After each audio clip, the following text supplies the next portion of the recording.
一次降頭，終生地獄啊！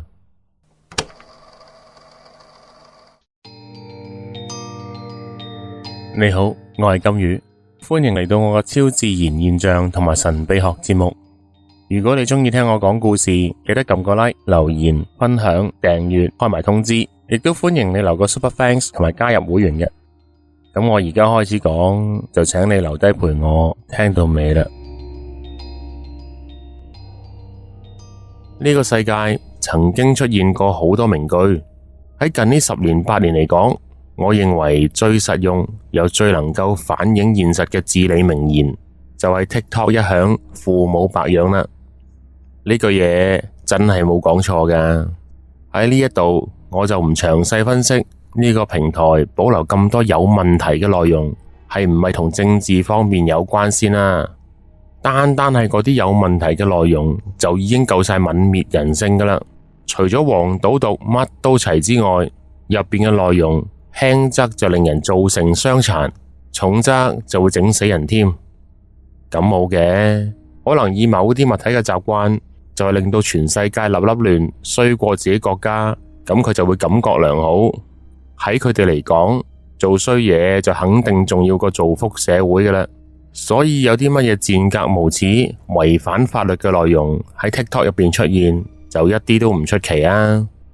咁既然係犯法嘅嘢，佢哋都唔理，咁違反道德但係唔犯法嘅事，佢哋就更加唔會理啦。泰國有個僆仔喺 TikTok 嗰度拍片教人哋落降頭，佢喺啲片入邊好詳細咁教人點樣去落情降，令人哋愛上自己。佢個流程大概就係咁嘅，佢首先就係教人哋準備啲動物嘅血，跟住就念咒語，再將嗰啲動物嘅血同埋蠟燭嘅燭淚，即係蠟燭燒溶咗滴落嚟嗰啲蠟水珠，將呢啲嘢滴落去受降者嘅物品度，然後就講出目標嘅名3次。佢仲話咁樣做之餘，仲要每日供奉白酒同埋血液，如果唔係嘅話，降頭就會反噬。落人降頭就已經係有問題㗎啦，仲要將落降頭嘅方法分享上網，教埋人哋點樣落降頭，用害人去為自己賺熱度博人關注。你話呢啲咁嘅追從幾冇人性啊？其實個降頭靈唔靈就唔知㗎，不過佢呢條片就喺短時間之內觀看次數去到350萬。如果睇呢條片嘅人純粹係因為好奇睇完就算都還好啊，但係有啲腦筍都未生埋嘅傻仔傻女睇完條片之後就照做，咁就大鑊啦。因為個降頭冇料到就由自可，如果真係得嘅話就死得人多啦。除咗俾人落降頭嗰個會有事之外，落人降頭嘅都唔會好得幾多嘅啫。我就聽過無數 case， 施降者都未必得到佢要嘅結果，反而因為搞呢啲嘢而遭受到降頭反噬嘅就真係比比皆是。就好似我之前都提過嘅一件事，我有個女性嘅舊朋友俾佢嗰個音樂人男朋友落降頭，想箍住佢，令到所有嘅異性都埋唔到嗰個女仔身。後來有師傅幫個女仔睇咗咩事，兼且解完降之後，嗰個音樂人就開始百病纏身，挨咗10幾年之後，仲喺早1、2年因為病重走埋添。可能係因為呢一個音樂人本身個道德已經唔係咁好，再加上佢用落降頭去達到佢嘅目的，都可能唔止一次㗎喇，對象亦都好可能唔止一個。做呢啲嘢有損陰德有後果就梗㗎啦。再加上啲受害人揾啲師傅解咗降之後，就唔多唔少會產生啲反噬作用，反返落去嗰個音樂人度嘅。如果佢同時落咗幾個人降，而嗰啲人又逐一去揾師傅為佢哋解降，呢個反噬作用啊，真係唔講得少啊。所以個音樂人去到中年就已經病死咗，好可能都同降頭嘅反噬有關係㗎。其實好多人都講過，泰國嘅降頭好狠毒，中降者多數都會死得好慘。不過毒還毒，某程度上都算係公平嘅。受降者痛苦，落降者都會有報應。喺今集，我就係想同你講下降頭反噬嘅故事。阿達同埋安林係由細識到大嘅好朋友。阿達佢其貌不揚，又矮又瘦，個外形係幾輸蝕嘅。不過外表生得差，對男人嚟講都唔算係致命傷。好多人肥肥矮矮唔靚仔都娶到老婆噶。身為一個男人，稍為有啲優點，有少少才華都會加到分。所以外表差都唔代表冇女仔鍾意嘅。但係最慘嘅就係阿達嘅性格唔單止內向，唔識同人溝通，而且仲好懦弱冇自信，有一啲男子氣概都冇。簡單嚟講就係極度嚴重嘅自閉毒 L。所以咁嘅配套對阿達嘅人生嚟講就真係幾危危乎嘅。安林呢個女仔就相反啦，外表清秀，模特兒咁樣嘅身形，再加上活潑好動，由細到大佢都係村入邊嘅風頭躉，好受男人歡迎嘅。而安林份人就好單純，對所有人都冇戒心，而佢亦都當正青梅竹馬嘅阿達係好姊妹。即使到咗青春期，身材開始變得越嚟越有女性特徵，有女人味嘅安林，依然都會同阿達喺河邊嗰度玩水游水。直至俾安林媽見到，佢先至勸阿安林話女仔大個咗就要同男人保持距離，要佢哋兩個唔好再做啲太過親密，甚至係身體接觸嘅活動。但係由於安林同埋阿達就真係自細就識噶啦，加上阿達咁嘅性格，令到安林都只係將阿達當係女仔咁看待。既然都冇當過係男人，自然就唔會對阿達有興趣噶啦。不過阿達就唔係咁諗啦。最初佢日日同安林玩都唔發覺嘅，但係當佢開始大個仔，對於男女之間嘅事就慢慢有咗感覺啦。再加上安林咁受歡迎，自然就大把機會拍拖啦。直到阿達知道咗安林同村外邊嘅一個男仔拍拖之後，佢終於都知道自己其實一直都係鍾意安林嘅，只係自己嘅性格懦弱，唔夠膽表白，就唯有一直暗戀安林，希望安林有一日會留意到阿達對佢嘅愛慕之情。就係咁，呢個狀態維持咗一段時間之後，安林同村外邊嗰個男仔分咗手。不過好快佢又愛上咗另一個大學生，而且仲愛得好轟烈。識咗個大學生都唔夠一個禮拜啫，就話要搬出去同個大學生一齊生活啦。佢仲拜託阿達幫手照顧安林媽，等阿安林媽就算見唔到個女，喺傷心嘅時候都有人陪下佢。安林離開呢條村，去跟嗰個大學生出走嘅計劃，足足安排咗成個月。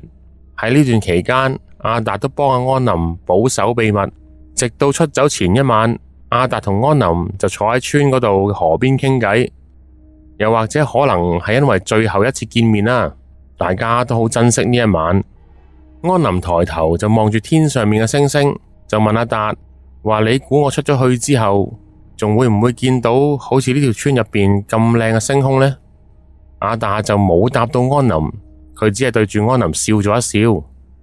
就喺嗰一刻，安林就發現阿達塊面上邊原來有兩個酒粒㗎喎，以前從來都冇留意到嘅。而且安林仲好似對個酒粒好有興趣咁，就叫阿達再笑俾佢睇，等佢永遠都記住呢一對酒粒。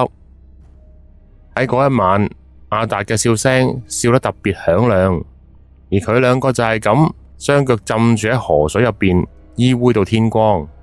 直到安林走嗰陣，阿達又再一次對住佢微笑，然後大力咁樣拍一拍佢屁股。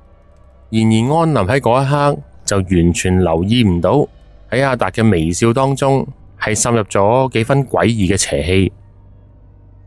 安林離開咗條村一個禮拜之後，突然間有一晚，佢竟然返咗去村莊嗰度揾阿達喎。佢仲話自從離開咗條村之後，就冇一日唔掛住阿達。佢覺得自己冇咗阿達就生存唔到落去，之後仲向阿達表白，希望同佢結婚。其他村民知道咗呢件事之後，都覺得好意外，大家都估唔到毒 L 阿達竟然咁有吸引力，仲令到安林主動向阿達求婚。但係古怪就古怪在，對於阿達嚟講，就好似有晒預知能力咁。喺安林出走嗰個星期入邊，佢已經佈置好晒自己間屋，連雙人大床都準備好，仲換咗部新嘅電單車，就好似佢知道安林一定會返嚟咁，兼且仲要求阿達同佢結婚。喺結婚嗰方面嘅嘢，阿達就一早都安排好晒啦。婚禮亦都好快、好順利咁樣舉行咗。點知到咗洞房嗰一晚，阿達就發現為咗得到佢而不惜一切代價、期待已久嘅安林，並唔係完璧之身，所以佢就覺得好失望啦。其實阿達都知道安林同過其他男仔一齊，更加同過個大學生出去生活咗1個星期，所以安林嘅第一次唔係屬於佢，真係一啲都唔出奇啊。不過講到尾，真正嘅毒 L 之所以唔受歡迎，除咗係因為佢哋嘅外表唔討好、冇才華又冇一技之長之外，喺佢個腦入邊仲有啲咁無謂嘅處女情結喺度。簡單嚟講，就係極度無能，再加上恐怖嘅父權主義，咁呢種人會受女仔歡迎就奇啦。而阿達呢一個貨真價實嘅毒 L 就正正係咁啦，真係中到啪啪聲啊！唔知佢係因為安林唔係完璧之身，搞到個心入邊有條刺啊，定係因為已經將安林得到手，所以冇咁珍惜呢？總之就係佢哋結咗婚一陣啫，阿達對安林嘅愛意就冇以前咁強烈，甚至係有啲冷淡添。冇幾耐，阿達就借機會話要出省賺錢而離開條村，而佢一出咗去就冇再返過嚟。留低安林喺條村入邊做望夫石，日等夜等，就係希望等到阿達返嚟嘅一日。但係唔知幾時開始，就連安林都唔見咗，冇人知道佢去咗邊，失咗蹤。又再過咗一排，阿達終於都返嚟啦。不過佢唔係衣錦還鄉、風風光光咁揸架車返嚟，亦都唔係生意失敗咁樣躝返嚟黑，而係打橫咁樣俾人抬入村啊。點解會咁嘅呢？聞說就係佢去咗城市生活一段時間之後，就得到個怪病，醫極都醫唔好，最後仲病死埋。結果就有人運佢返條村埋葬，而幫手運佢返嚟嘅人當中，就有一個大肚婆，佢自稱係阿達嘅老婆。咦，咁奇怪嘅？阿達唔係同安林結咗婚嘅咩？唔通呢個女人係白撞嘅？唔好理個女人先，嗰啲村民一接手抬起副棺材，就覺得好奇怪啦。因為嗰副棺材真係重到不得了，睇落去就唔似係一條正常嘅屍體，加埋副棺材嘅重量。於是穩陣起見，佢哋就開棺鬥下條屍啦。結果都係一樣，個重量重到好唔正常。於是班村民就揾咗村入邊嘅熟手技工，將屍體劏開，睇下會唔會有啲咩古怪嘢喺裏邊。點知一劏開條屍，就發現阿達條腸入邊塞咗好多粒原石，有大有細，布滿咗成條腸。所謂嘅鉛就係金屬嗰隻鉛，亦即係喺運動會上邊推鉛球嗰啲物質。只不過呢啲原石係好細粒咁樣嘅啫。原來阿達條屍成條腸都係有啲咁嘅嘢喺度，咁條屍有乜辦法唔會異常咁重啊？而啲村民就認為嗰啲原石唔似係死咗之後塞入去，而係由腸嗰度生出嚟。阿達可能就係咁監生俾啲原石塞腸塞死咗。咁梗係啦，咁樣塞法，就算唔係重金屬中毒，腸道阻塞就已經係可大可小噶啦嘛。好容易會引起電解質失衡同埋脫水，一個唔覺意仲會搞到感染同埋敗血症。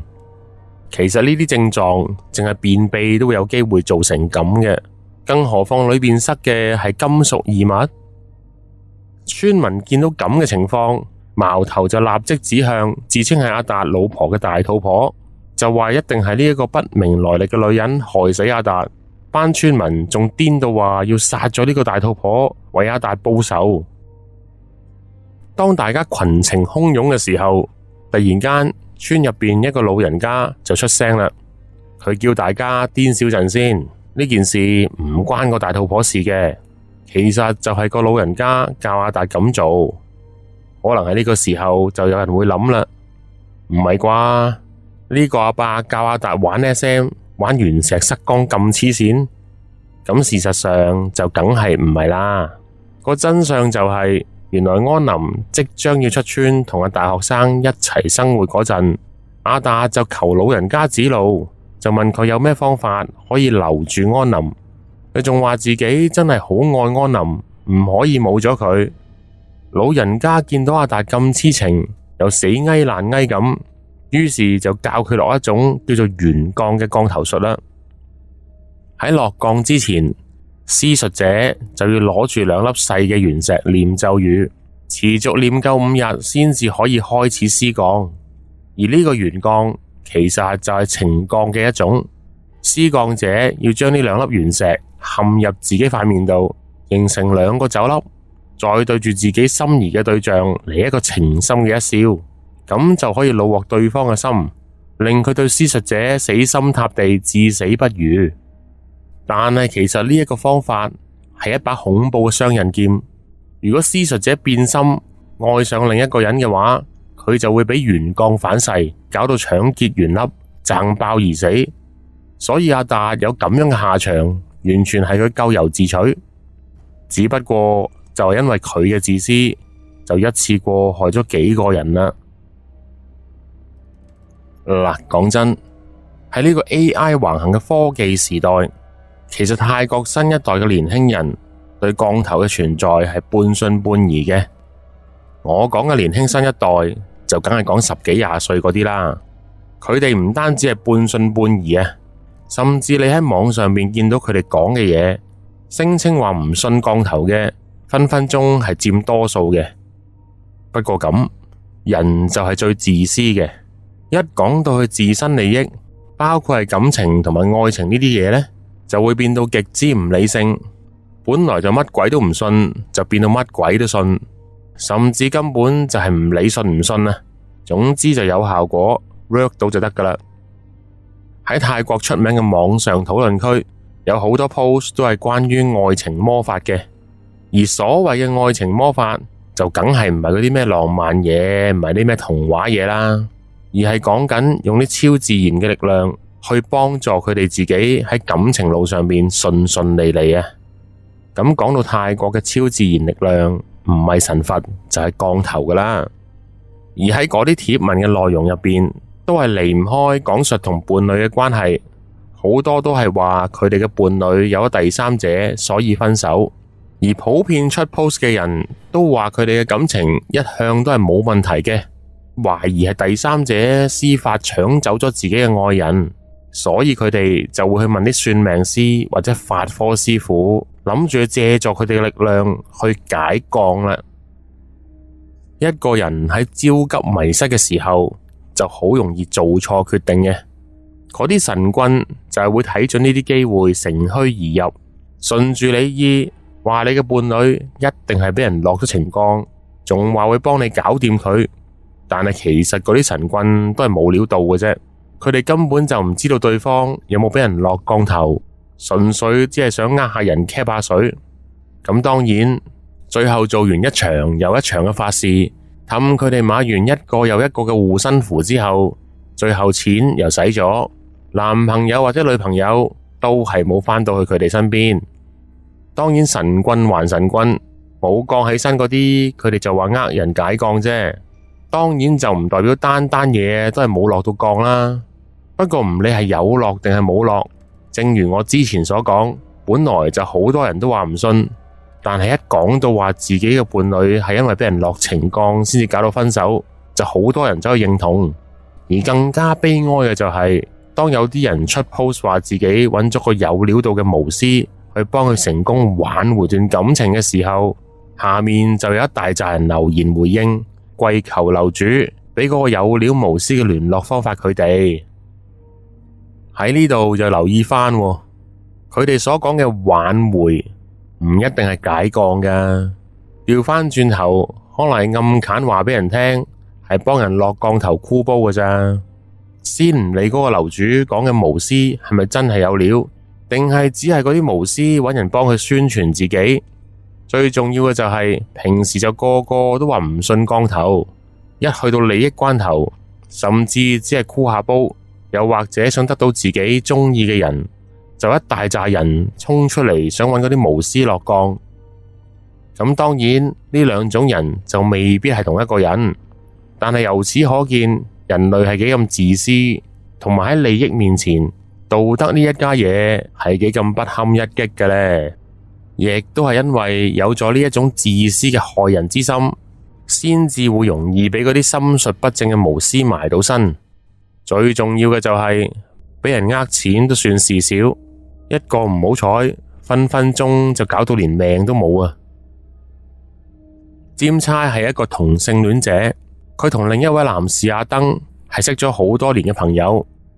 占差其實就好耐之前就已經感覺到阿登係對自己有意思嘅啦，佢亦都知道阿登都係同性戀者。不過占差同阿登嘅出身就差天共地，占差個社會地位就比較高，而阿登就只係一般嘅平民，所以占差就覺得阿登配佢唔起。雖然阿登對佢好好，但係佢有時都會刻意回避阿登嘅。其實人非草木，日對夜對，點都會有啲感情嘅。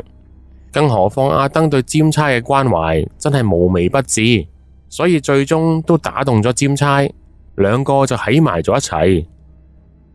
同性戀係一件好平常嘅事，性取向唔同都只係選擇唔同嘅啫。我個人就認為冇善惡高低之分嘅，但係始終對於現今社會嚟講，都仲有好多隱形嘅規條去幫人哋論資排輩。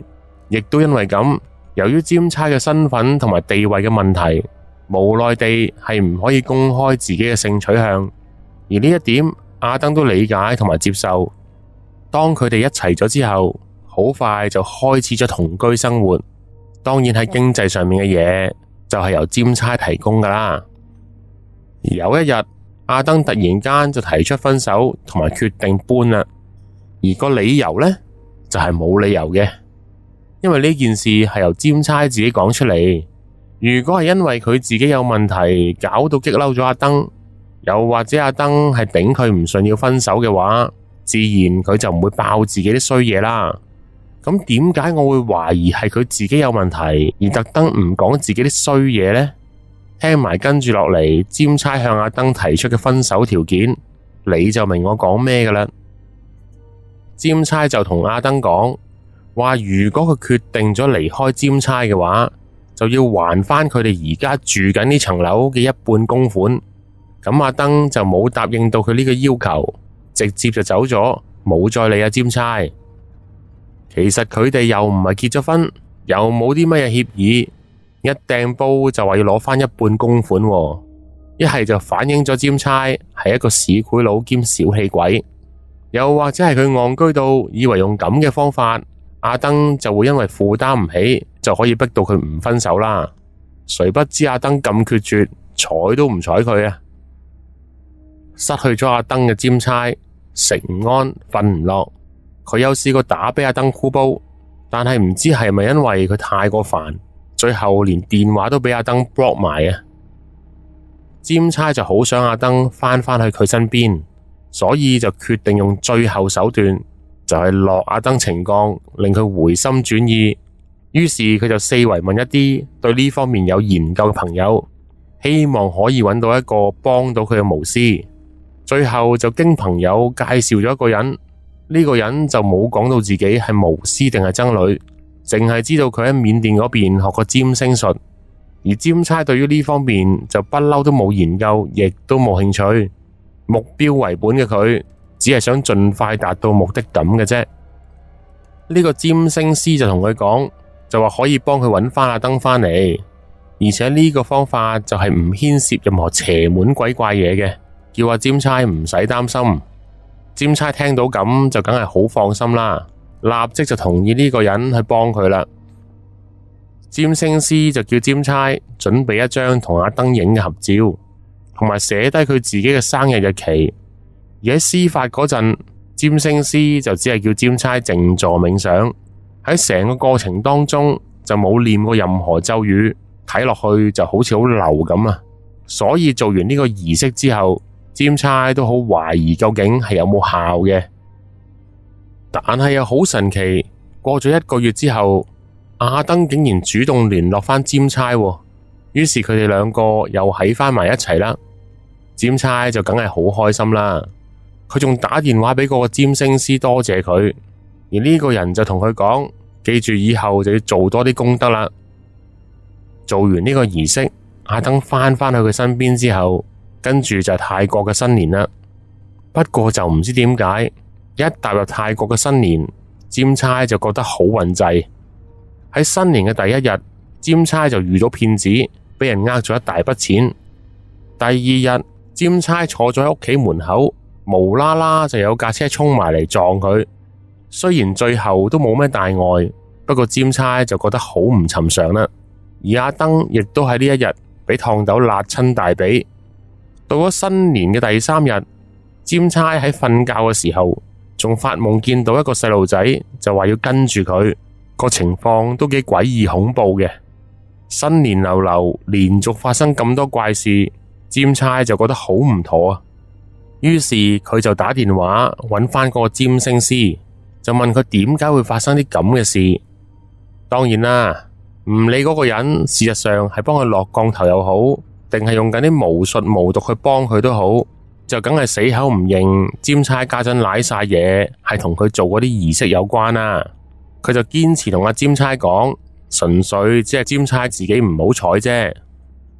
占差就梗係唔信佢啦，於是佢就決定去揾另一個巫師，問下點解自己嘅運氣會咁差。不過呢個巫師就只係同占差講，就話占差攞咗一啲唔應該屬於佢嘅嘢。而講完呢句嘢之後，佢就冇再理阿占差，亦都冇打算去幫佢解決件事。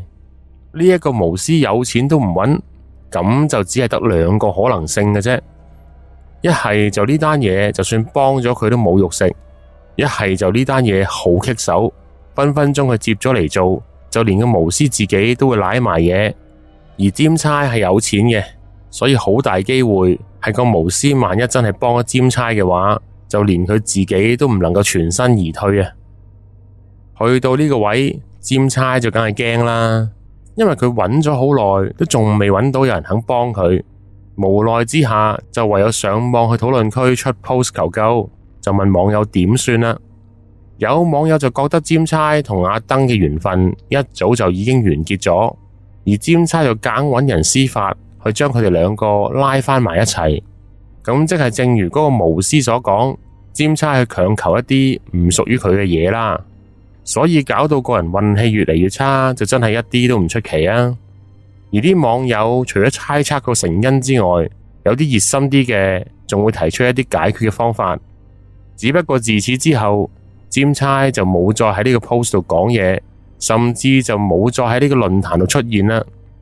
咁究竟係佢已經解決咗啲惡運，所以就唔再需要上呢個論壇，定係佢自己反而係俾啲惡運解決咗，所以就已經冇機會再上呢個論壇呢？